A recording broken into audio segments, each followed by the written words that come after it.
unless you can see my face today.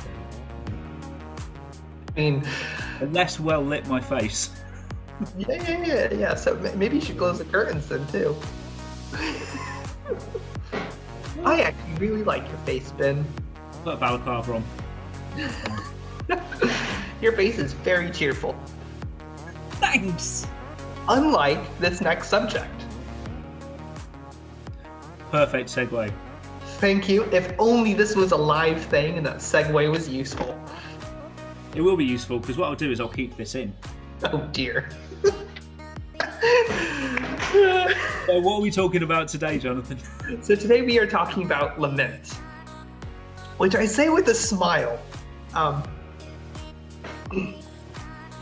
Today we are talking about Lament. That's better. I thought so. So Lament is a cry. It's a cry out to God. It is sorrow. It is deep sorrow. It is grief. And I think a lot of people hear the word lament and they hear the word sorrow and, oh, I'm too happy to be lamenting. And I don't necessarily think, Ben, feel free to chime in, correct me, contradict me, whatever. I don't think lament is necessarily an antonym of happiness. What do you mean by antonym? An opposite. Okay. I think that's the right word. It is. I just ask for the definition. So it's not an opposite of happiness or an opposite of joy, because I believe there can be joy within lament. And when you read through the Psalms, there's 150 of them, so start now. When you read through the Psalms, so many of the Psalms that are laments end up in praise, in joy, in thanksgiving. And so I think, but to us, we see the definition and we kind of know lament means to cry or sadness or sorrow, and we kind of get stuck. Like, oh, so I don't want to lament because I don't want to be sad. I don't want to lament because I don't want to be grieving. But in reality, there is something beautiful about just crying out to God. We were talking a few weeks ago, I mentioned the book of Habakkuk, how it is Habakkuk's lament. And I think once again, it kind of goes hand in hand with today's thing, because it is just a cry out to God, and how beautiful it is. How beautiful it is to just cry out to God. And wait for his response. Yeah, I totally hear that. I think so. So for me, I would. There's one experience actually that I kind of come back to, quite a recent experience, and that is Ian Mountford's death, and which I know is painful for a lot of people, and we lamented what Ian was going through, and that period of like that time when we were all praying for him, praying for healing, and then we kind of realized that he probably wasn't going to recover. And then when he died at the end of 2019, there was this real sense of pain and of grief and of asking God, why has this happened? And there was this real sense of we don't understand why. And but at the same time, there was a sense of joy, not only that his pain and his suffering had ended, but also a recognition and an understanding that who he was and what he'd done had transformed so many people around him, and within within St Altman's and within the local community. And so we were thankful for his life and for what he'd done. And I think that's a really good example that maybe some of you listening to this can kind of pull on, and draw on. That's the word. That's what I'm looking for. That some of you can draw on, and maybe you've had similar experiences. Actually, maybe you've experienced that strange thing of being deeply sad and not understanding why something is happening or why God's letting something happen.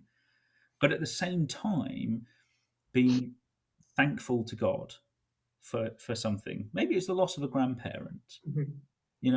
None of us want our grandparents to die, but at the same time, we're often thankful for their lives and for who they were. And we've got that tension within us, haven't we? Mhm. Yeah. Yeah, I think, we all express our sadness, our laments in different ways. And I don't think there is you have to do it this way or this is the best way to do it. And I wouldn't sit here and tell you how to express how you feel. I think if anyone does that, that's a little bit naughty.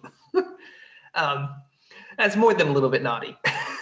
People shouldn't tell you how you express how you feel. And so if you're artistic and you want to draw a lament, draw it out.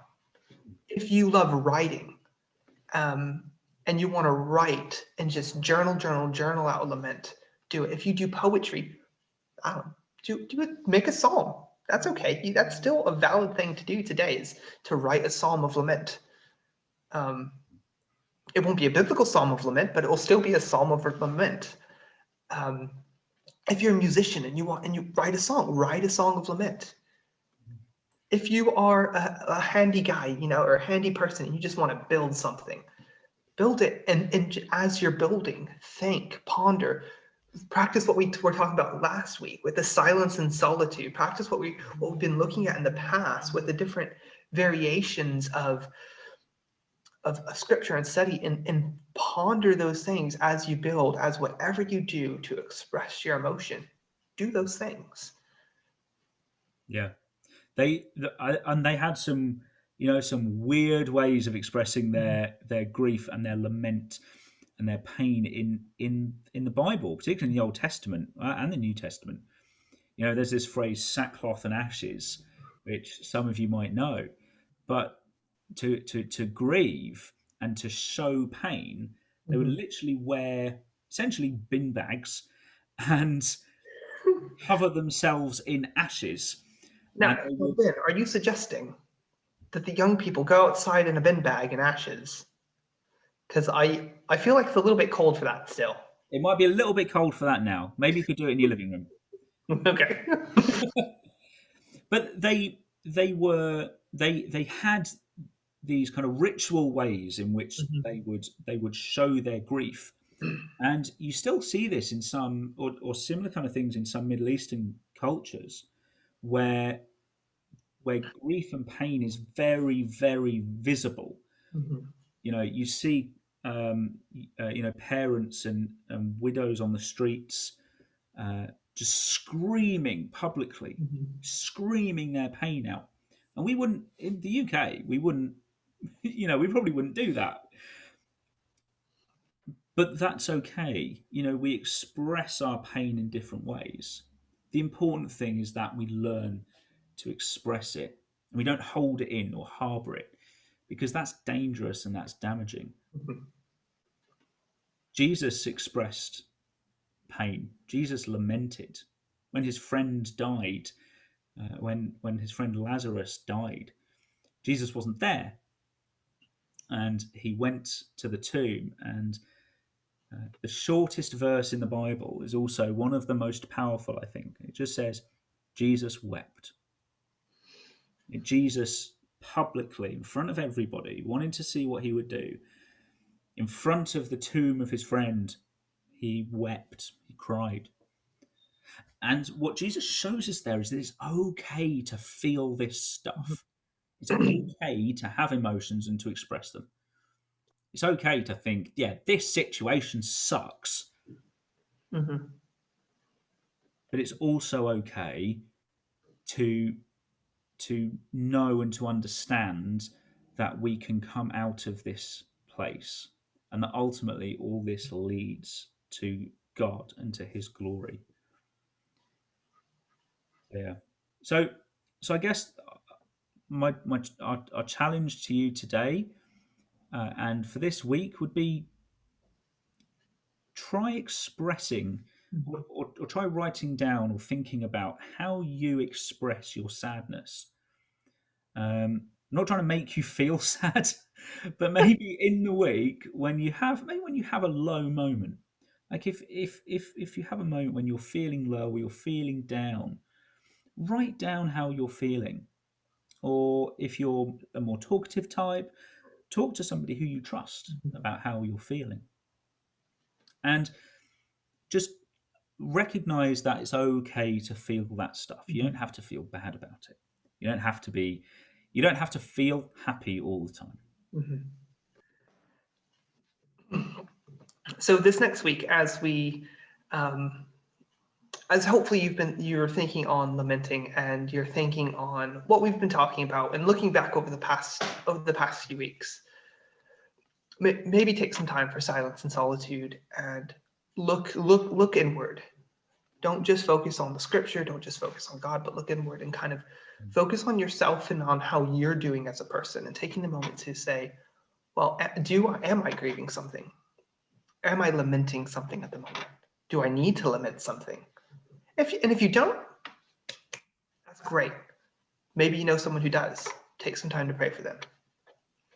Maybe a friend you know who's lost a relative or is going through a hard time, and you know that someone else is lamenting. Take some time and just pray for them, because prayer is a powerful tool in every area of life, but especially I think for helping the grieving process. Um, so yeah, maybe just take some time, pray for someone else. If you don't need it, if you do need it, pray for yourself or ask for prayer or any of these other things that we've talked about in the last few minutes. Yeah, absolutely. Absolutely. Yeah. So drop us a line, comment down below. Let us know how you got on. As usual, we're always here Yeah. to talk. And so do get in touch if you would like to. Yeah. See you next week. Bye.